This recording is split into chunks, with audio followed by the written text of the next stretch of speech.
عداوت مجھ سے کیوں اتنی، میں تو قرآن کا داعی ہوں، رسول اللہ کا وارث، صحابہ کا سپاہی ہوں۔ بسم اللہ الرحمن الرحیم۔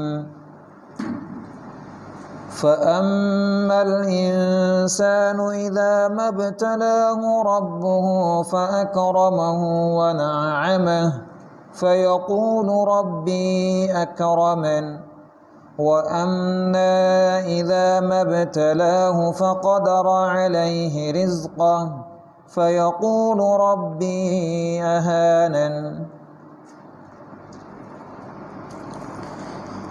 تمام قسم کی تعریف، توصیف، کبریائی، بڑائی، پاکیزگی، حمد و ثنا اللہ رب العالمین احکم الحاکمین کے لیے لائق اور زیبا ہے، جو میرا اور آپ کا مربی و پالنہار ہے، جس کے قبضہ قدرت کے اندر تمام بنین و انسان ہیں، جمادات ہیں، نباتات ہیں، بہتے ہوئے دریا، بہتے ہوئے چشمے، حتیٰ کہ وہ چیزیں جو میری اور آپ کی آنکھوں سے اوجھل ہیں، فضاؤں کے اندر اڑنے والے پرندے اور سمندر کی تہہ کے اندر چلنے والی، حرکت کرنے والی مچھلیاں، اور ان سب کا روزی رساں اگر کوئی ذات باری تعالیٰ ہے، وہ صرف اور صرف میری اور آپ کے حقیقی و مربی، جس کو میں اور آپ رب کائنات کے نام سے جانتے ہیں، یعنی اللہ رب العالمین احکم الحاکمین ہے۔ ناظرین اکرام، اللہ رب العالمین کی کبریائی اور اس کی بڑائی اور اس کی توصیف، اس کی تعریف، اس کی تمحید، اس کی تمجید، اس کی تحلیل اور اس کی تسبیح اگر ہم بیان کرنا چاہیں تو نہیں کر سکتے۔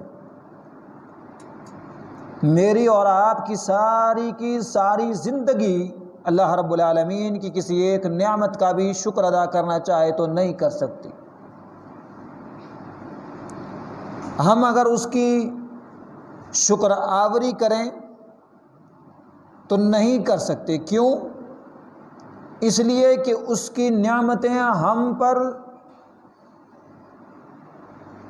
اس قدر ہیں کہ جس کا ہم احاطہ نہیں کر سکتے، شمار میں نہیں لا سکتے۔ قرآن شاہد ہے، قرآن گواہی دیتا ہے، وَإِن تَعُدُّوا نِعْمَةَ اللَّهِ لَا تُحْصُوهَا۔ اللہ کی نعمتوں کو گننا چاہو گے، شمار کرنا چاہو گے تو نہیں کر سکتے۔ کسی ایک نعمت کا صحیح معنوں میں اور آپ شکر ادا نہیں کر سکتے۔ وہ پروردگار عالم جو اپنی ذات کے اندر، اپنی صفات کے اندر، اپنی الوہیت کے اندر، اپنی ربوبیت کے اندر یکتا، تنہا، اکیلا، لازوال، باکمال بادشاہ ہے۔ یہ ساری کی ساری جتنی نعمتیں ہم پر اللہ رب العالمین نے سایہ فگن کی ہیں، جو ہمیں عطا کی ہیں، یہ کس لیے کہ ان کا شکر ادا کیا جائے۔ اور جب ہم اللہ رب العالمین کے کسی بھی ایک نعمت کا اگر شکر ادا نہیں کرتے تو اس کی سزا بھی بڑی سخت ہے، لیکن شکر آوری پر مزید اللہ رب العالمین نعمتوں سے نوازتا ہے، خوش ہوتا ہے۔ رب کا قرآن کہتا ہے لَإِن شَكَرْتُمْ لَأَزِيدَنَّكُمْ، شکر گزاری کرو گے مزید اضافہ کروں گا، بڑھا دوں گا۔ وَلَئِن كَفَرْتُمْ إِنَّ عَذَابِي لَشَدِيدٌ، اور اگر نافرمانی کرو گے تو سخت عذاب بھی ہے۔ یہ کیوں؟ اکثریت انسانوں کی ایسی ہے جو اللہ رب العالمین احکم الحاکمین کی اتنی ساری نعمتیں کھانے کے باوجود، استعمال کرنے کے باوجود نہیں غور کرتا ہے انسان۔ صرف جو اس کے 360 جوڑ اللہ رب العالمین نے بنائے ہیں، اگر حقیقی معنوں میں انہی کے اوپر غور کر لیا جائے تو انسان کبھی بھی نافرمانی نہیں کرے گا، کبھی نافرمانی نہیں کرے گا، کبھی نہ شکری والے الفاظ اپنی زبان سے نہیں نکالے گا۔ لیکن یاد رکھیے انسان شکر کرتا ہے، اللہ رب العالمین خوش ہوتا ہے، مزید نوازتا ہے، لیکن نافرمانی کرنے سے، پیشانی کے اوپر سلوٹیں آ جانے سے، اللہ رب العالمین احکم الحاکمین کی کسی ایک نعمت کو بھی حقیر جاننے سے اللہ رب العالمین احکم الحاکمین عذاب بھی دیتا ہے۔ کس شکل میں عذاب دیتا ہے؟ وہ کبھی مالی عذاب دے دیتا ہے، کبھی جسمانی عذاب دیتا ہے، کبھی روحانی عذاب دے دیتا ہے۔ 3 طرح کے عذاب دیتا ہے اللہ رب العالمین۔ روحانی عذاب بھی دے دیتا ہے، جسمانی عذاب بھی دے دیتا ہے، مالی عذاب بھی دے دیتا ہے۔ مال کا نقصان ہو گیا، اللہ کی مشیت، اللہ کی مرضی سے اللہ نے آزمایا، لیکن ساتھ ہی ساتھ میں اللہ تبارک و تعالیٰ کیا کرتا ہے؟ کسی جسمانی بیماری کے اندر مبتلا کر دیا، اور پھر اگر انسان اور زیادہ ناشکرا ہو جاتا ہے اللہ رب العالمین روحانی بیمار بھی کر دیتا ہے۔ اور جب ایک انسان روح کا بیمار ہو جائے مالی نقصان بھی برداشت کر لے گا، جسمانی عذاب بھی برداشت کر لے گا، لیکن اگر روحانی بیمار ہو گیا وہ کسی کام کا نہیں رہا، وہ نہ دنیا کا رہا نہ آخرت کا رہا۔ اس لیے کہ روح کا دخل انسانی جسم کے اندر ایسے ہی ہے کہ جیسے ایک انسان کی آنکھ کے اندر جو یہ کالی پتلی ہے جو روشنی دیتی ہے، ایسے ہی ہے۔ ناظرین اکرام، اللہ کی کبریائی نہیں بیان کر سکتے، اللہ کی تمحید، اللہ کی تسبیح نہیں بیان کر سکتے۔ مختصر سی حمد و ثنا کے بعد درود و سلام آقا انعامدار تاجدار مدنی عاملہ کے لال عبداللہ کے دلارے مکہ کا در یتیم جناب محمد الرسول اللہ صلی اللہ علیہ وعلی آلہ وبارک وسلم کی ذات اقدس اطہر اعلیٰ و بالا پر ان گنت لاتعداد درود و سلام کا یہ عظیم گلدستہ درود ابراہیمی کی شکل میں اللہم صلی علی محمد وعلی آل محمد کما صلیت علی ابراہیم وعلی آل ابراہیم انک حمید مجید اللہم بارک علی محمد وعلی آل محمد کما بارکت علی ابراہیم وعلی آل ابراہیم انک حمید مجید۔ ناظرین کرام، آپ کے سامنے میں نے سورہ فجر سے آیت نمبر 15 اور 16 کی تلاوت کی ہے خطبہ مسنونہ میں۔ سب سے پہلے من آیات بینات کا ترجمہ آپ کے سامنے بیان کروں، اس سے قبل موضوع کی وضاحت کر دینا یہ مناسب سمجھتا ہوں تاکہ بات کھل کر سمجھ میں آئے۔ ناظرین کرام، ایک ایسا حساس موضوع جس کے تحت مجھ جیسے کم عمل کم علم طالب علم کی لب کشائی کرنا درکنار،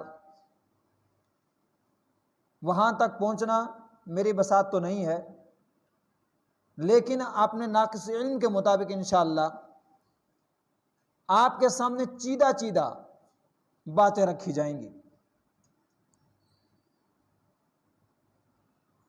آج کا موضوع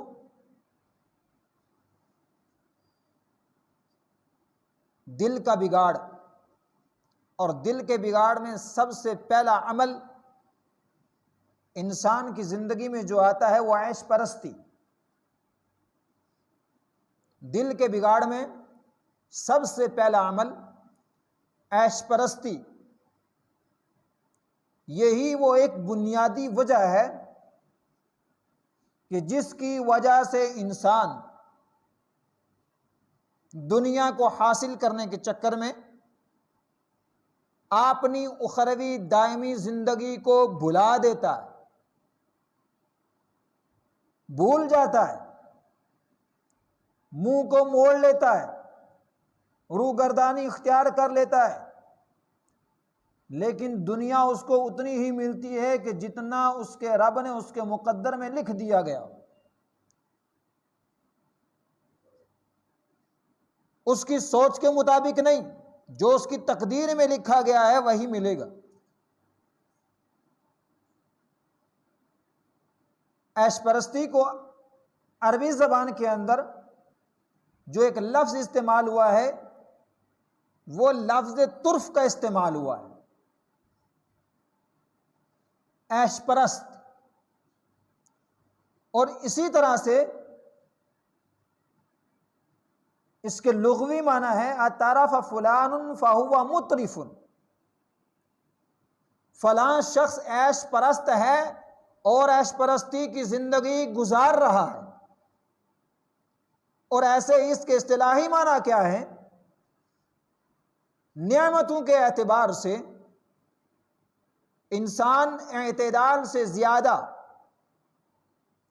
تجاوز کر جائے، گزر جائے، اعتدال پسندی نہ کرے، میانہ روی اختیار نہ کرے، اور اسی انداز سے وہ کیا کرتا چلا جائے؟ نعمتوں کا بیجا استعمال کرتا چلا جائے، بجائے استعمال نہ کرے، حد سے زیادہ گزر جائے، یہ اس کے اصطلاحی معنی ہے۔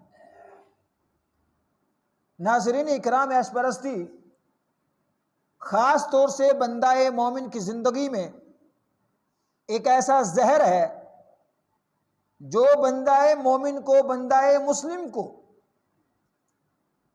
اخروی اعتبار سے وہ دور کر دیتا ہے۔ وہ ایسی تاریکیوں کے اندر وہ عمل انسان کو لے کر چلا جاتا ہے کہ جس کی وجہ سے وہ اپنی اخروی زندگی کو تباہ و برباد کر دیتا ہے، اور یہی نہیں بلکہ ہمیشہ ہمیشہ کے لیے جہنم میں چلا جاتا ہے۔ وقت گزارنے کے لیے جو یہ ایام جو زندگی کے چل رہے ہیں، ان کو گزارنے کے لیے ایسا بھی نہیں ہے کہ دنیاوی اعتبار سے انسان منہ پھیر لے، روحانیت اختیار کر لے، اپنے ہاتھ پاؤں جوڑ لے، جوگی پن اختیار کر لے، کسب معاش تلاش نہ کرے، اور پھر یہ تکیہ کلام لگا کر بیٹھ جائے کہ نہیں عیش پرستی سے منع کیا گیا ہے۔ نہیں، عیش پرستی کا مطلب واضح یہ ہے کہ ایک انسان اپنی زندگی کے اندر تمام تر مال و متاع کو اکٹھا کرتا چلا جائے، ان کا بیجا صرف کرتا چلا جائے، نہ اس کو یہ علم ہو کہ میرے پڑوس والوں کے حقوق مجھ پر کیا ہیں، نہ اس کو یہ علم ہو غرباء کے حقوق کیا ہیں، نہ اس کو یہ علم ہو یتیموں کے حقوق کیا ہیں، نہ اس کو علم ہو بیواؤں کے حقوق کیا ہیں، نہ اس کو علم ہو میرے اطراف و اکناف کے اندر رہنے والے ان لوگوں کے حقوق کیا ہیں۔ کہیں ایسا تو نہیں جو اللہ رب العالمین نے مجھے نعمتوں سے نوازا ہے، جو نعمتیں مجھے دی ہیں، ان نعمتوں میں کہیں ایسا تو نہیں کہ دوسرے کا حق تو نہیں۔ اگر ایک انسان یہ سوچنے پر مجبور ہو جائے تو وہ کبھی بھی حد سے زیادہ تجاوز نہیں کرے گا، حد سے زیادہ کبھی آگے نہیں بڑھے گا۔ کیوں؟ اس لیے کہ اس کو معلوم ہے، اس کو یہ علم ہے کہ جو مال اللہ رب العالمین نے مجھے دیا ہے، جو تمام تر پیسہ، جو دولت اللہ رب العالمین نے مجھے نوازا ہے، اس کے اندر یقیناً میرے آس پڑوس والوں کا حق ہے، یتیموں کا حق ہے، بیواؤں کا حق ہے، اطراف و اکناف کے اندر رہنے والے، قریہ قریہ بستی بستی کے اندر غرباء مساکین رہنے والے، ان کا حق ہے۔ تو وہ کبھی بھی ان نعمتوں کا بیجا استعمال نہیں کرے گا، وہ عیش پرستی کبھی نہیں کرے گا۔ لیکن بسا اوقات ایسا بھی دیکھا گیا ہے کہ ایک پڑوس کے اندر رہنے والا ایک فرد بیچارے کو ایک وقت کی روٹی مہیا نہیں ہے، ایک وقت کی روٹی کے لیے مارا مارا پھر رہا ہے، لیکن اسی کا وہ ساتھی اپنی تمام تر دولت کو آگ لگائے ہوئے ہے اور پانی کی طرح بہا رہا ہے، وہ اس کا خیال نہیں رکھتا ہے۔ ناظرین، یہی ہوتی ہے وہ عیش پرستی کہ انسان کو وہ غفلت میں ڈال دینے والی وہ ساری کی ساری چیزیں جو انسان کے لیے وبال جان بن جائیں، وہ تمام تر چیزیں دنیاوی اعتبار سے عیش پرستی ہی کہلائیں گی۔ اللہ رب العالمین احکم الحاکمین نے سورہ فجر کے اندر آیت نمبر 15 کے اندر کیا کہا ہے؟ انسان کا ایک ایسا پیارا نقشہ کھینچا ہے اللہ رب العالمین نے، انسان کتنا حقیقی معنوں میں اتراتا ہے، اور انسان کتنا ہی جلدی اللہ رب العالمین سے جزا و فضا کرتا ہے، کتنی شکایتیں کرتا ہے۔ ذرا اس آیت کریمہ کو ذرا پڑھ کے دیکھنا، وہ کون سی آیت ہے؟ فَأَمَّا الْإِنسَانُ إِذَا مَا ابْتَلَاهُ رَبُّهُ فَأَكْرَمَهُ وَنَعَّمَهُ فَيَقُولُ رَبِّي أَكْرَمَنِ۔ فَأَمَّا الْإِنسَانُ إِذَا مَا ابْتَلَاهُ، اور انسان کا حال یہ ہے کہ جب اسے اس کا رب آزماتا ہے، یعنی نعمتوں سے نواز دیتا ہے، فَأَكْرَمَهُ، اسے عزت دیتا ہے، وَنَعَّمَهُ، اسے نعمتیں بھی دیتا ہے، فَيَقُولُ رَبِّي أَكْرَمَنِ، انسان کہتا ہے میرے رب نے مجھے عزت دار بنایا ہے، میرے رب نے مجھے عزت دار بنایا ہے۔ کیا انسان آج کے دور میں نہیں کہتا ہے اگر کسی کو اللہ رب العالمین نے نواز دیا تو کیا کہتا ہے؟ بڑے فخر سے کہتا ہے، بڑی اکڑ سے کہتا ہے الحمدللہ۔ یہ جملہ کبھی استعمال نہیں کرتا ہے۔ کیا کہتا ہے؟ مجھے بڑا نوازا اللہ نے، لیکن کبھی اس کے اوپر الحمدللہ کا جملہ کبھی استعمال نہیں کرتا، ماشاءاللہ تبارک اللہ کا کبھی جملہ استعمال نہیں کرتا۔ اجی بڑی عزت سے نوازا ہے مجھے، اجی بڑے شکر ہے مجھ پر۔ لیکن کس کا شکر ہے؟ کیسا شکر ہے؟ کیوں اللہ رب العالمین احکم الحاکمین کے جو اللہ تبارک و تعالیٰ نے جو نعمتیں دی ہیں ان نعمتوں کے اوپر الحمدللہ کا جملہ استعمال کرنے کے بعد میں اللہ کا شکر کیوں نہیں کیا جاتا؟ اللہ کی تعریف کیوں نہیں کی جاتی؟ اس لیے انسان اکڑتا ہے۔ لیکن یاد رکھیے یہی وہ انسان ہے جو کل کبھی کہا کرتا تھا، معاشرے کے اندر نام تھا، سوسائٹی میں نام تھا، بڑی تمام طرح اس کی ریل پیل تھی، اس کی بڑی بڑی مارکیٹیں تھیں، بہت کچھ تھا، لیکن کیا ہوا کہ جب اس نے عیش پرستی کرنا شروع کر دی، جب اس نے اعتدال پسندی کو چھوڑ دیا، جب حد سے زیادہ گزر گیا، ان المبذرین کانوا اخوان الشیاطین، جب فضول خرچی کرنے لگا، شیطان کا بھائی بن گیا، تو اللہ رب العالمین احکم الحاکمین نے اس کو ایک ہی آن کے اندر زمین پر لے آیا، اس کی اوقات یاد دلا دی، اور اوقات کس انداز میں یاد دلائی ہے؟ وَأَمَّا إِذَا مَا ابْتَلَاهُ فَقَدَرَ عَلَيْهِ رِزْقَهُ، اور جب اسے اس کا رب آزماتا ہے، اس کی روزی کو اس کے اوپر تنگ کر دیتا ہے، فَيَقُولُ رَبِّي أَهَانَنِ، کہتا ہے میرے رب نے مجھے ذلیل کر دیا، میرے رب نے مجھے رسوا کر دیا۔ ناظرین ایسا ہوتا ہے کہ نہیں؟ بعض دفعہ ایسا ہوتا ہے کئی ہزار لوگوں کے منہ سے یہ الفاظ سننے کو ملتے ہیں، وہ یہ بات باور کراتے ہیں، وہ یہ کہتے ہیں نہیں نہ جانے اللہ کا کیا معاملہ ہمارے ساتھ سمجھ میں نہیں آ رہا ہے، نمازیں پڑھتے چلے جا رہے ہیں پھر بھی رب کی مدد ہمارے قریب نہیں آ رہی ہے، پھر بھی ہماری روزی تنگ ہے۔ ناظرین صرف سر جھکا لینے سے سجدہ ہو جاتا ہے؟ ناظرین نہیں، سر جھکا لینے سے سجدہ نہیں ہوتا ہے۔ اگر کوئی یہ سمجھے کہ میرے سر جھکا لینے سے سجدہ ہو جائے گا، ناظرین اس غلط فہمی میں کوئی شخص نہ رہے۔ دل جھکانا پڑتا ہے، رب کائنات کے اوپر پختہ یقین رکھنا پڑتا ہے کہ وہ رب کہ جس نے مجھے مشکل میں ڈالا ہے، مشکل سے نکالنے والا کون؟ ایک پروردگار عالم۔ ناظرین اکرام، اللہ رب العالمین احکم الحاکمین کے ساتھ اگر کوئی بندہ مومن حقیقی معنوں میں جڑ جاتا ہے، اللہ تبارک و تعالی وَرَزَقَهُ مِنْ حَيْثُ لَا يَحْتَسِبْ، روزیاں وہاں سے دیتا ہے انسان کو جہاں کبھی اس نے وہم و گمان بھی نہیں کیا ہو، جہاں کبھی اس کی سوچ بھی نہ گئی ہو، اللہ رب العالمین ویسے نواز دیتا ہے۔ لیکن دل چاہیے رب سے جڑنے کے لیے۔ آج ہماری زندگی اس پرفتن دور کے اندر جو آج کا دور چل رہا ہے، جہاں ہر چار دانگ عالم کے اندر فتنے چھائے ہوئے ہیں، طرح طرح کے فتنے ہیں، ایک فتنہ نہیں ہے۔ کس فتنے کی طرف اشارہ کیا جائے؟ آج علمی اعتبار سے بھی فتنہ آ رہا ہے، عملی اعتبار سے بھی فتنہ آ رہا ہے۔ آج عورتوں کے فتنے بھی عام ہیں، مردوں کے فتنے بھی عام ہیں۔ آج کفر جو ہے سر چڑھ کے بول رہا ہے۔ لیکن ناظرین آج اسلام کے ماننے والے آج حقیقی معنوں میں اپنے دل کے اندر ایک ایسی مایوسیت کو لیے ہوئے ہیں، ان کو یہ لگتا ہے کہ ہمارے سر پر ہمارا رب بھی نہیں ہے۔ لیکن یاد رکھیے اللہ کے نیکوکار بندے، اللہ کے نیکوکار بندے، اللہ کے وہ ولی حقیقی معنوں میں کامیابی انہی کے لیے ہوتی ہے اس دنیا کے اندر جو تمام طرح آسائش آرام کو بالائے طاق رکھ کر اخروی زندگی کو سب سے زیادہ ترجیح دینے والے ہوتے ہیں۔ مدد انہی کے لیے آتی ہے، فرشتے بھی انہی کے لیے آتے ہیں۔ اللہ رب العالمین خزانہ غیب سے ایسے ہی لوگوں کی مدد بھی کرتا ہے۔ ناظرین چلیے اللہ کے رسول صلی اللہ علیہ وسلم کا فرمان آپ کی نظر کرتا ہوں، اللہ کے پیارے پیغمبر صلی اللہ علیہ وسلم کا فرمان سنیے۔ حدیث ہے وعن ابی ہریرہ رضی اللہ عنہ عن النبی صلی اللہ علیہ وسلم قال تعیس عبد الدینار والدرہم والقطیفة والخمیصة ان اعطی رضی وان لم یعط لم یرضى، رواہ البخاری۔ ناظرین اکرام یہ حدیث مبارکہ صحیح بخاری سے جس کے راوی حضرت ابو ہریرہ رضی اللہ تعالیٰ عنہ ہیں، کیا کہتے ہیں؟ اللہ کے پیارے پیغمبر صلی اللہ علیہ وسلم نے جن باتوں کی طرف اشارہ کیا اور بندے کی حوث، بندے کی لالچ اس کو ذرا دیکھ لیجئے، بندہ کس انداز سے کتنا بڑا لالچی ہوتا ہے، کیا ہے انسان کا دل کیا ہے، اس کے بارے میں ذرا غور کیجئے گا۔ اس حدیث مبارکہ کے اندر جن باتوں کی طرف اشارہ کیا گیا ہے آج وہ ہمارے اندر ہیں، اگر ہم حقیقی معنوں میں اپنی زبان سے اظہار نہیں کرتے لیکن دل اس چیز کو حقیقی معنوں میں باور کراتا ہے کہ تجھے اس چیز کی ضرورت ہے، تو لالچی ہے۔ ابو ہریرہ رضی اللہ تعالیٰ عنہ کیا کہتے ہیں؟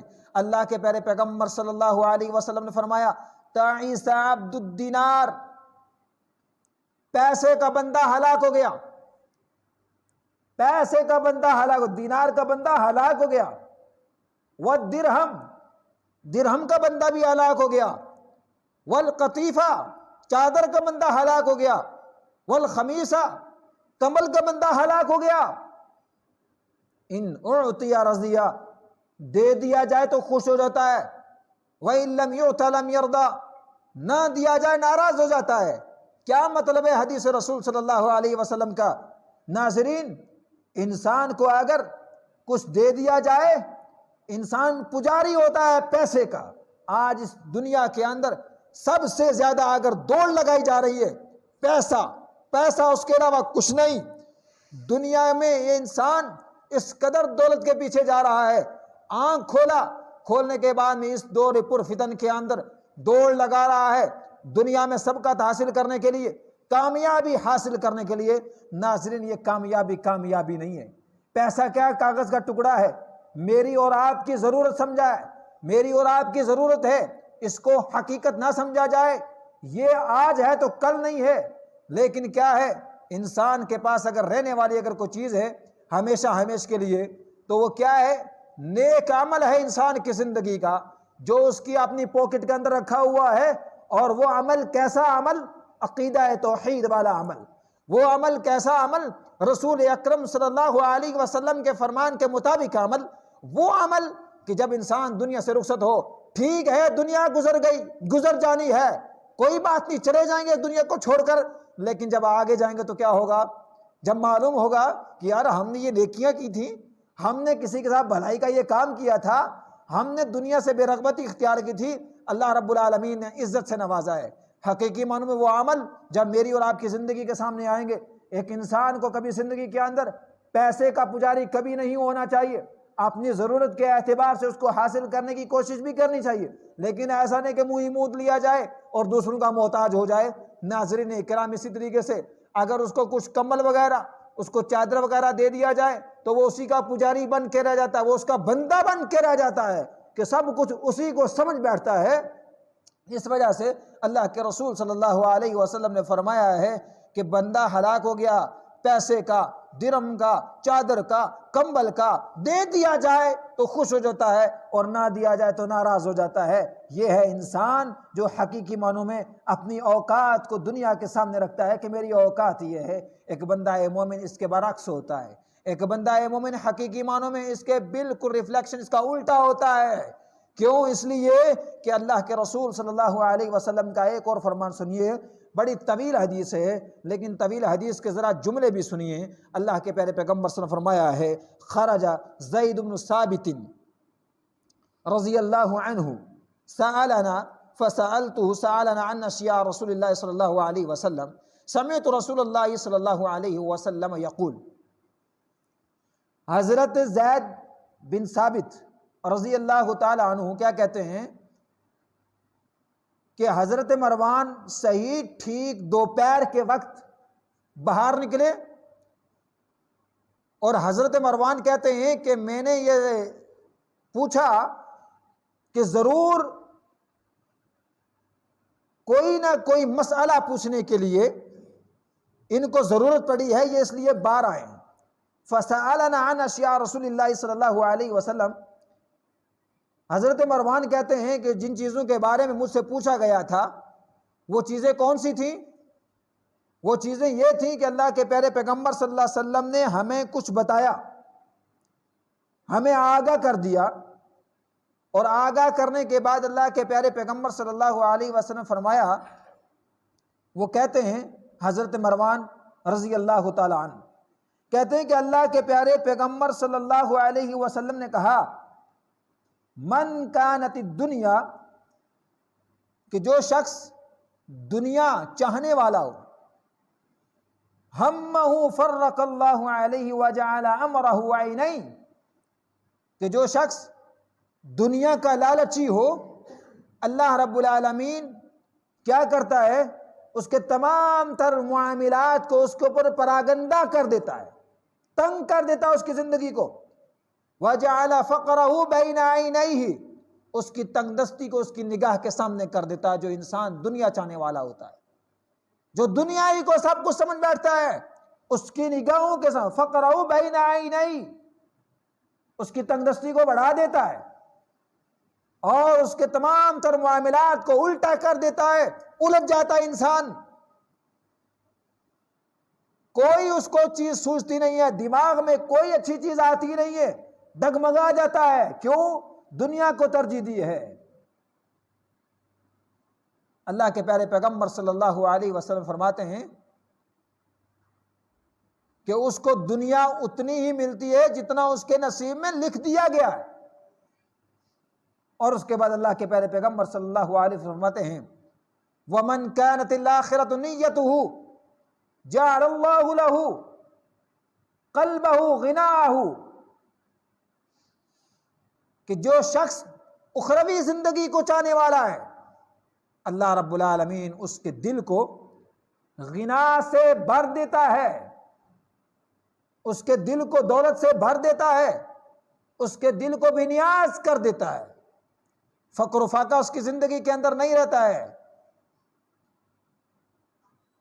اور آگے حدیث کے الفاظ ہیں وَهِيَ رَاغِمَةٌ، دنیا اس کے سامنے ناک رگڑتی ہوئی آتی ہے، اس کے سامنے دنیا ناک رگڑ کے آتی ہے، ذلیل ہو کے آتی ہے، کیونکہ بندہ مومن ہے، اخروی زندگی کو ترجیح دی ہے، نیت ہی اس کی یہ ہے کہ اخروی زندگی کو حاصل کیا جائے۔ اس لیے اللہ رب العالمین نے اس کے تمام تر معاملات کو آسان کر دیا ہے۔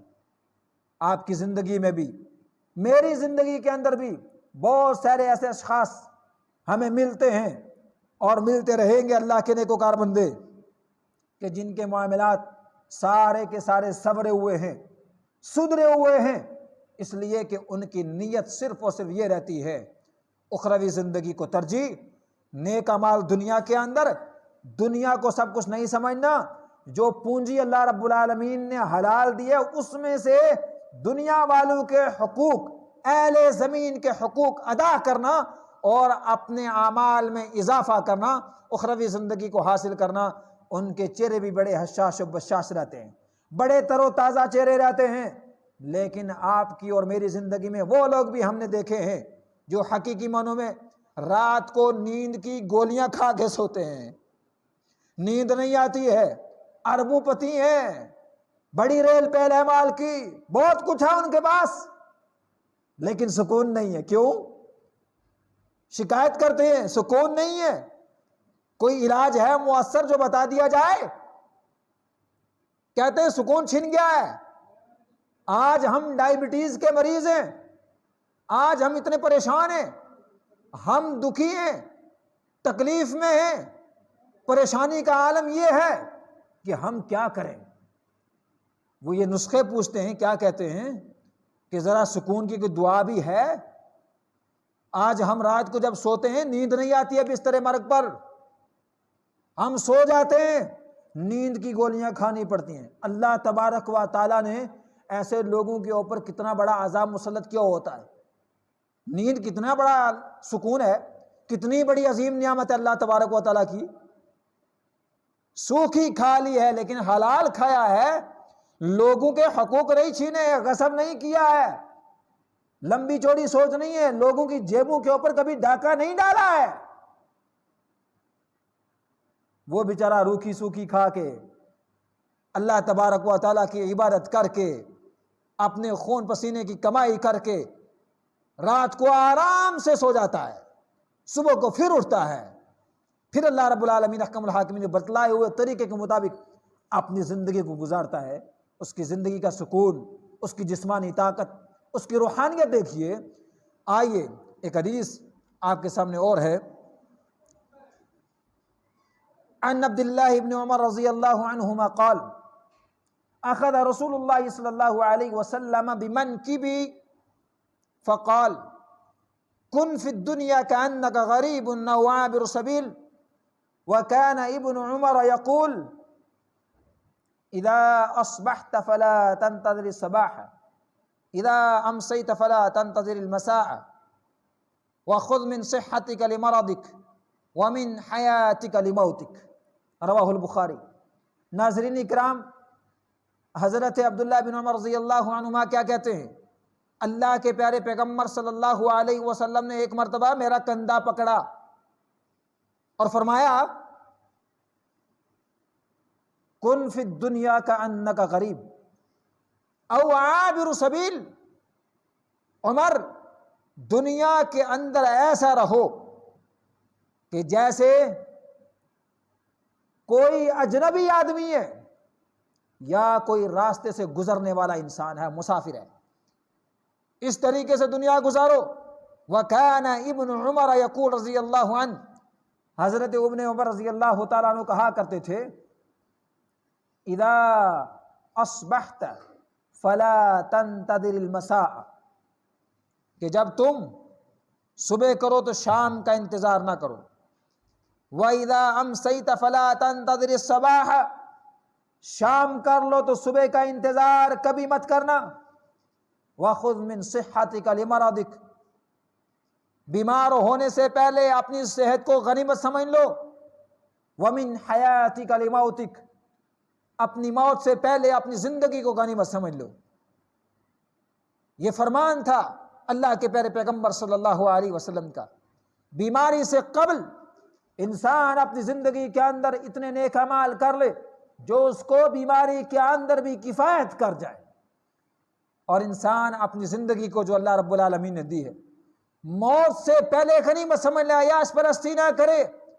یہ راستے اپنے لیے آگ کے انگارے اکٹھے نہ کرے. کیا معلوم کب دستک دے دے موت انسان کے دروازے پر، معلوم کسی کو کوئی علم نہیں ہے، کچھ بھی پتہ نہیں ہے کب آ جانی ہے. بے بھروسہ ہے، کوئی بھروسہ نہیں ہے، بتا کے آنے والی نہیں ہے، ڈیٹ کوئی فکس نہیں ہے، کچھ بھی پتہ نہیں ہے. لیکن اتنا ضرور معلوم ہے کہ ہمارے سروں کے اوپر موت منڈلا رہی ہے، ہماری پیٹھ کے پیچھے ہے، ہماری طاق میں لگی ہوئی ہے. ناظرین، ایک بات کہوں کہ اگر ہمیں یہ معلوم ہو جائے کہ ہمارا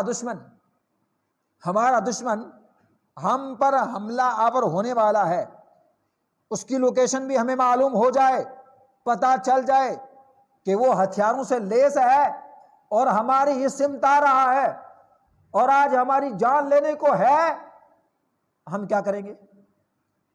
ہر طرح سے اپنے بچاؤ کے لیے چاق و چوبند رہیں گے، اپنے دشمن کو مات دینے کے لیے، کہ تاکہ وہ ہم پر حاوی نہ ہو جائے. تو ناظرین، کیا حقیقت میں جو موت ہماری طاق میں لگی ہوئی ہے، جو ہمارے سروں پہ منڈلا رہی ہے، جو بنا دستک دیے ہوئے، بنا آرڈر دیے ہوئے، بنا تاریخ بتلائے ہوئے آئے گی، اس سے اتنے بے خبر جس کی انتہا نہیں، اس سے اتنے بے خبر جس کی کوئی انتہا نہیں. ناظرین، اسی لیے اللہ کے پیارے پیغمبر صلی اللہ علیہ وسلم کا ایک اور فرمان سن لیجئے. حدیث ہے وعن ابن عباس رضی اللہ عنہما قال قال النبی صلی اللہ علیہ وسلم نعمتان مغبون فیہما کثیر من الناس الصحة والفراغ. رواہ البخاری. ناظرین اکرام، اس حدیث کے راوی حضرت ابن عباس رضی اللہ عنہما ہیں. کیا کہتے ہیں؟ اللہ کے پیارے پیغمبر صلی اللہ علیہ وسلم فرمایا نعمتان مغبون فیہما کثیر من الناس، دو نعمتیں ایسی ہیں جن کے تعلق سے اکثر لوگ غافل ہیں، اکثر لوگ غفلت میں ہیں. دو نعمتیں ایسی ہیں، اور یقیناً آج کی اکثریت کو دیکھا جائے، آج کے اس پرفتن دور کو دیکھا جائے، آج کا جائزہ لیا جائے تو یقیناً اکثریت کیا 99% لوگ اس چیز کے اندر ملوث ہیں. ان دو نعمتوں کا کوئی حقیقی معنوں میں فائدہ نہیں اٹھا سکتا. وہ دو نعمتیں کون سی ہیں؟ الصحت والفراغ، ایک صحت ہے اور دوسری فارغ البالی ہے، فراغت والا وقت ہے جس کے اندر کوئی کام نہیں ہے۔ اور جب انسان کو فراغت کا وقت مل جائے نا، کوئی کام اس کو سوچتا نہیں، تو معلوم ہے کیا کرتا ہے؟ زیادہ سے زیادہ کیا کرے گا؟ نکتہ چینی کرے گا، کسی کی غیبت کرے گا، چغلی کرے گا، کسی کے بارے میں خفیہ پلاننگ بنائے گا، کسی کو نیچا دکھانے کے لیے نہ جانے کیسے کیسے ہتھ کنڈے اپنائے گا، کہیں نہ کچھ سوچ لے گا، الٹی سیدھی چیزیں اس کے دماغ میں، اس کے من میں آئیں گی، لیکن کبھی یہ چیز نہیں آئے گی کہ اللہ رب العالمین نے فارغ البالی کا وقت دیا ہے، فراغت کا وقت دیا ہے، مجھے اللہ رب العالمین نے صحت بھی دی ہے، کیوں نہ ایسا ہو کہ میں رب کا قرآن اٹھاؤں اور اس کی تفسیر پڑھنا شروع کر دوں، ایک آیت کریمہ کے اوپر غور کرنا شروع کر دوں، اپنا محاسبہ نفس کرنا شروع کر دوں، اگر زیادہ کچھ نہیں ہے تو کم سے کم اگر اللہ کی عبادت بھی نہیں، آرام کر لوں، سو جاؤں میں، تاکہ دنیا کے فتنوں سے محفوظ ہو جاؤں، تاکہ میری زبان سے ساری کی ساری اللہ کی مخلوق بھی محفوظ رہے، میری غیبت سے میرا بھائی محفوظ رہے۔ ناظرین، کبھی ایسا نہیں ہوتا ہے، صحت کا انسان بڑا ناجائز فائدہ اٹھاتا ہے۔ جب صحت انسان کے پاس ہوتی ہے، کچھ نہیں سمجھتا سامنے والے کو، اور صحت کا فائدہ آج کی نوجوان نسل، خاص طور سے یہ آپ کا عزیز یہ آپ کے سامنے بات کہہ رہا ہے، خاص طور سے آج کی نوجوان نسل اتنا بے روی کا شکار ہے کہ جس کی انتہا نہیں، جتنی برائیاں ہیں ساری کی ساری اپنانے کی کوشش کی جا رہی ہے، ماڈل بننے کی کوشش کی جا رہی ہے۔ مغربیت کا غلبہ اس قدر ہے کہ آج سب سے بڑا المیہ، سب سے بڑی بربادی نوجوان نسل کی یہ ہے، عیاش پرستی کے تعلق سے۔ صحت ہے، فائدہ نہیں اٹھایا ایسے، کوئی کار خیر میں اپنی جان کو نہیں لگایا ہے، شراب نوشی عام، جوا عام، سگریٹ عام، شیخر عام، اور افیم اور چرس اور تمام تر وہ جتنی بھی اشیاء جو انسانوں کی زندگی کی ہلاکت کا سبب بننے والی ہیں، اس کی صحت کو ناکارہ کرنے والی چیزیں ہیں، وہ ساری کی ساری ڈرگس، یہ ساری کی ساری چیزیں عام، ان کو استعمال کون کر رہا ہے؟ آج کا نوجوان۔ اگر یہ کہا جائے تو بے جانا ہوگا، خاص طور سے اپنے آپ کو کہنے والے مسلمان، اپنے آپ کو کہنے والے مسلمان۔ اور آج اگر الگ الگ برینڈ آتی ہیں شراب کی، کہیں بیئر آ گئی تو کہتے ہیں اس سے کچھ نہیں ہوتا ہے، انسان کے جگر کی گرمی دور ہوتی ہے۔ کیسے کیسے ہیلے اور بہانے تلاش کیے جاتے ہیں، کہتے ہیں جگر کی گرمی دور ہوتی ہے، دوسرے والوں کو بھی دعوت دیا، تو بھی پی، کوئی سائیڈ ایفیکٹ نہیں ہے، کچھ نہیں ہوتا اسے، کیا ہے ہلکا سا نشہ آتا ہے، بس کچھ نہیں، لگا دی لت، ساری زندگی برباد کر دی، پورے ماں باپ کا اثاثہ برباد کر دیا، اور یہاں تک جب کوئی بس نہیں چلتا ہے بیٹا باپ کا قاتل بن جاتا ہے۔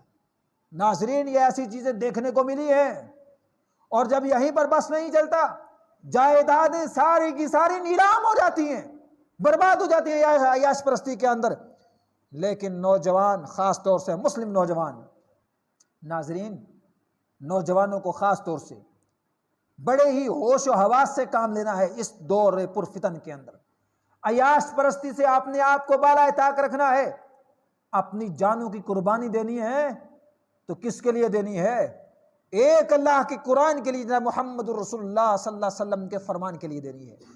ناظرین، چلیے آخری ایک حدیث آپ کے سامنے اللہ کے پیارے پیغمبر صلی اللہ علیہ وآلہ وبارک وسلم کی بڑی پیاری حدیث ہے۔ اللہ کے رسول صلی اللہ علیہ وسلم کے وہ صحابی، طویل حدیث نہ پڑھتے ہوئے وقت کی قلت ہے، اس لیے اس کا مختصر آپ کے سامنے لب لباب بیان کر دیا جائے گا۔ حضرت ابن عمر ہی ہیں، کہتے ہیں اللہ کے پیارے پیغمبر صلی اللہ علیہ وسلم نے بعض جسدی کا الفاظ استعمال ہوئے ہیں کہ میرے بعض جسم کا حصہ اللہ کے رسول صلی اللہ علیہ وسلم نے پکڑا اور فرمایا دنیا میں اجنبی کی طرح رہنا، یا پھر جیسے راہ گزر ہوں، مسافر لوگ ہوں، ایسے رہنا۔ اور عمر ایک بات یاد رکھنا کبھی اپنے دل کے اندر یہ وہم و گمان کبھی مت رکھنا کہ میں صبح کروں گا تو شام مجھے مل جائے گی، یا شام کروں گا تو صبح مجھے مل جائے گی، یہ توقع کبھی اپنے پاس مت رکھنا۔ اور ساتھ ہی ساتھ میں مجاہد رحمہ اللہ کہتے ہیں کہ حضرت ابن عمر رضی اللہ تعالیٰ عنہ کہا کرتے تھے وَعُدَّ نَفْسَكَ مِنَ الْقُبُورِ، اپنے آپ کو کیا کرو، ہمیشہ اہل قبر میں سے، اہل قبور میں سے شمار کیا کرو، اپنے آپ کو ہمیشہ وہی سمجھو کہ میں قبرستان میں ہوں۔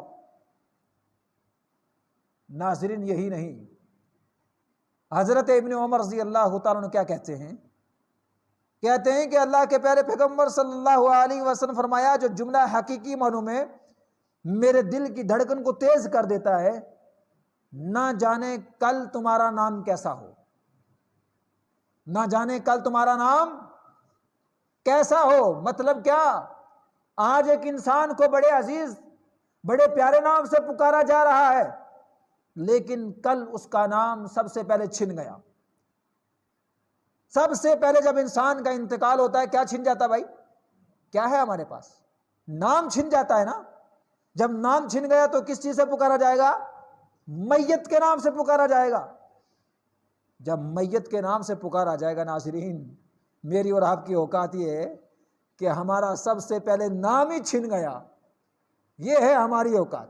دنیا کے اندر تو ہم نے آسمان کے اوپر بھی کمندیں ڈالی ہیں، اور بڑے لوگوں کو ہم نے اپنے جھانسے میں لے کے آئے ہیں، اپنے تمام تر چرب زبانی سے ہیر پھیر سے لوگوں کو لے کے آئے تھے، اور ہماری بڑی شہرت تھی، بڑا دبدبا تھا، بڑی چودراہٹ تھی ہمارے پاس، لیکن کیا ہوا؟ سارے کا سارا خاک میں مل گیا، کچھ بھی نہیں ہوا۔ جان جب انصری سے پرواز کر گئی، جب ایک انسان کے روح نکل گئی، اب اس کا نام اتنا عظیم تھا، اتنا پیارا نام تھا، اب کوئی نام نہیں لے رہا ہے، اس کو پکارا جا رہا ہے۔ میت تیار ہے، میت کو غسل ہو گیا ہے، جنازہ تیار ہے۔ کبھی ایسا کبھی کہا کہ مر جانے والے کا نام اگر نثار ہے، نثار کو غسل دے دیا؟ کبھی ہوا؟ ناظرین نہیں۔ اگر باریکی سے سوچا جائے، سمجھا جائے تو حقیقی معنوں میں دنیاوی زندگی میں عیاش پرستی کو بالائے طاق رکھنا ہوگا۔ اگر اللہ نے اثاثہ دیا ہے تو اللہ کے دین کے لیے خرچ کیا جائے، اور اگر اللہ کے دین کے لیے خرچ کرنے کو کہا جائے تو پتہ ہے لوگ کیا ہیلے بہانے تلاش کرتے ہیں معلوم ہے؟ ان مولویوں کا پیٹ ہی نہیں بھرتا۔ ناظرین پتہ ہے، اگر یہ کہا جائے اللہ کے دین کے لیے صرف کرو، جو بھی آپ کے پاس اثاثہ ہے اپنی بساط کے مطابق، اور مولوی کبھی یہ بھی نہیں کہتا کہ پورے کا پورا لے آؤ، جیسے حضرت عمر رضی اللہ تعالیٰ عنہ کبھی کہا کرتے تھے، جب زکوٰۃ کا موسم آیا کرتا تھا، زکوٰۃ کا جب نصاب پورا ہوتا تھا، کہتے تھے فلاں شخص کو، ہاں بھائی تو اپنا مال میرے سامنے لے کے آ، اس میں سے میں تیری زکوٰۃ نکالوں گا، بقیہ تو لے کے چلا جا۔ مولوی آج کا ایسا تھوڑی کہتا ہے بھائی، اپنی طاقت کے مطابق۔ اتنا بھی حد سے زیادہ اللہ کے راستے میں بھی انسان کو صرف نہ کرنا چاہیے کہ جس کی وجہ سے خود وہ کیا کرے، مفلس ہو جائے، تنگ دست ہو جائے۔ لیکن اعتدال پسندی کیوں اسلام کے اندر؟ اسی وجہ سے ہے کہ وہ خود اپنے رب کو بھی راضی کرے، اپنا بھی خیال رکھے، اپنے پریوار کا بھی خیال رکھے۔ لیکن کیا ہے، کوئی بات نہیں، بینک کے اندر چڑھتا چلا جا رہا ہے، سود در سود پیسے بڑھتے چلے جا رہے ہیں، بہت کچھ ہو رہا ہے، نہ پتہ زکوٰۃ کا، نہ پتہ عشر کا، نہ پتہ صدقے کا، تمام تر جتنے بھی نفلی صدقات ہیں ان کا بھی کوئی علم نہیں۔ لیکن ایسی وبا آتی ہے جھانسے میں لے لیتے ہیں، اور جھانسے میں لینے کے بعد میں کیا آتا ہے؟ آج آپ کو 500 کا 1000 ملنے والا، 500 کا 1000 ملے گا، اور آج ہی ملے گا۔ ایک مہینے بعد دیکھنا 1 لاکھ جمع کرو، 2 لاکھ لے لینا، لیا تھا کہ نہیں؟ یہ بھی ایک اللہ کا عذاب تھا، یہ بھی اللہ کا عذاب تھا ناظرین۔ جب اللہ رب العالمین احکم الحاکمین کی زمین پر رہتے ہوئے، آج کتنے سارے لوگ کیا کہتے ہیں؟ بارش کے لیے دعا کر دو۔ مولوی اتنا بڑا اونچا، یہ پونچی ہوئی سرکار نہیں ہے بھائی کہ کوئی بات نہیں، جاؤ، جانے کے بعد میں 2 پیسے ڈالے، اس کے بعد مولوی سے دعا کروا لی ہے۔ مولوی خود اپنے اعمال سے پریشان ہے، کیا گڑ گڑائے گا، کیا روئے گا؟ یہ ہمارے اعمال اندر سے کھوکھلا اللہ کی زمین پر، روئے زمین پر جتنے بھی چرند و پرند ہیں، اگر یہ نہ ہوتے نا، اللہ رب العالمین کبھی بارش نازل نہ کرتا۔ کتنے سارے لوگ کہتے ہیں ہماری تمام تر آج کھیتی باڑی کا مسئلہ ہے، بارش نہیں ہو رہی ہے۔ جب اللہ تبارک و تعالیٰ کی زمین پر رہتے ہوئے اللہ کا مال جو ہے وہ صحیح معنوں میں زکوٰۃ ادا نہیں کی جائے گی تو پھر اللہ رب العالمین کیا کرے گا؟ آسمانی بارش نازل فرمائے گا۔ جب یہ شکایتیں ہیں ہمارے پاس تو کبھی سورہ نوح کو پڑھ کے دیکھنا، بڑی لمبی تفصیل ہے اس کے اندر، کہ ایک شخص آتا ہے شکایت کرتا ہے کس سے؟ حضرت امام حسن بصری رحمہ اللہ سے، امام سب دعا کرو، اولاد نہیں ہے، اللہ تعالیٰ نرینہ اولاد دے دے۔ دوسرا آتا ہے کہتا فقر و فاقہ ہے، تنگ دستی ہے، قحط سالی پڑ گئی ہے، دعا کرو امام صاحب۔ تیسرا آتا ہے کہتا ہے بالکل مشکیزیں خشک ہو گئے ہیں، جانور پریشان ہیں، پینے کو پانی نہیں ہے، آسمان سے کوئی بارش کا ایک بوند بھی نازل نہیں ہو رہا ہے، دعا کر دیجئے۔ اور امام صاحب پتہ ہے نسخہ کیا دیتے ہیں؟ فَقُلْتُ اسْتَغْفِرُوا رَبَّكُمْ إِنَّهُ كَانَ غَفَّارًا، جاؤ اپنے رب سے استغفار کرو، يُرْسِلِ السَّمَاءَ عَلَيْكُمْ مِدْرَارًا، استغفار کرو گے اپنے گناہوں کی تلافی کرواؤ گے، اللہ رب العالمین موسلا دھار بارشیں آسمان سے نازل فرما دے گا۔ وَيُمْدِدْكُمْ بِأَمْوَالٍ وَبَنِينَ، شکایتیں کرتے ہیں اولاد نہیں ہے، نہیں ہے، اللہ رب العالمین نے اولاد سے نوازا ہوا، جاؤ استغفار کو لازم پکڑ لو، اللہ رب العالمین اولاد سے نواز دے گا، اور اولاد سے نہیں کثیر مال سے بھی نواز دے گا۔ وَيَجْعَلْ لَكُمْ جَنَّاتٍ وَيَجْعَلْ لَكُمْ أَنْهَارًا، اور اللہ رب العالمین اتنا مہربان ہو جائے گا استغفار کرنے سے، تمہارے لیے کیا کرے گا؟ جنت کے اندر تمہارے نہریں جاری کر دے گا۔ اللہ اکبر۔ ناظرین ایسا ہی نہیں ہے، استغفار کو لازم کرنے کے بعد انسان اگر سمجھ لے کہ مجھے اس دنیا سے بے رغبتی اختیار کرنی ہے اور مجھے حقیقی معنوں میں اپنے آپ کو رب سے جوڑنا ہے، جب ایک انسان اپنے رب سے جڑ جاتا ہے اللہ رب العالمین تمام تر معاملات کو آسان کر دیتا ہے۔